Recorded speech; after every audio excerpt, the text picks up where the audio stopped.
Good morning from the Mayor's office.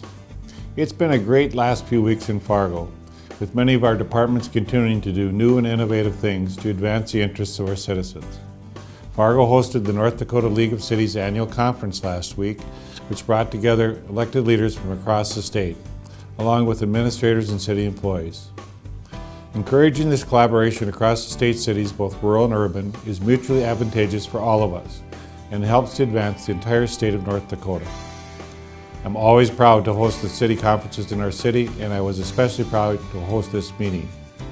We heard so many positive comments on our community and how the attendees were impressed with the level of growth, activity, and development in Fargo.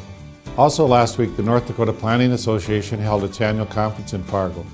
Our planning department was involved in organizing this conference, and several of the planning staff made presentations on topics including creative placemaking, automation processes to publish data, and open data and performance analytics.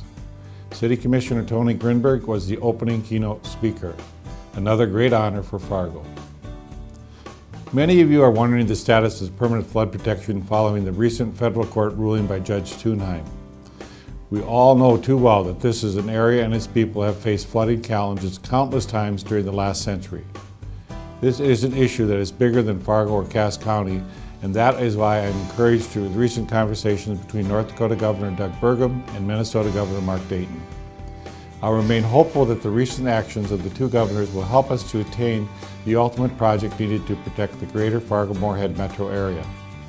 I truly view this as a ruling as a blessing in disguise, which harbors the potential of returning us to open discussions rather than engaging in expensive lawsuits. I appreciate those who watch with patient but persistent interest as your local elected leaders work together to implement an extraordinary complex system of flood protection spanning numerous political boundaries. The City of Fargo is steadfastly committed to implementing real permanent flood protection and stands ready to alter the current project to serve the interests of both states. We are in this flood fight together, and that is the way we should approach this opportunity. Speaking of water, exterior brickwork on the new water treatment plant will be complete within the next few weeks. Then masonry crews will begin working the interior walls. The roof is complete, and the roofing materials should be more durable than the roof installed in the existing water plant and have improved properties for heating and cooling in the building.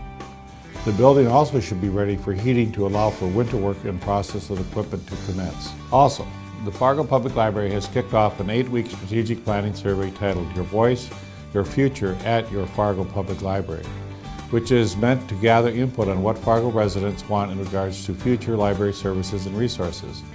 The library is asking for residents' input via online surveys, community workshops, and focus groups. Participants can access online survey and workshop schedule on the library's website. I was able to take in the NDSU homecoming game this last weekend, including the parade in downtown Fargo. It was a great time. I'm continually reminded of the passion in this community for all our schools. Fargo is a special place, and we're fortunate to call it our home. Thanks for your interest. We'll visit again soon.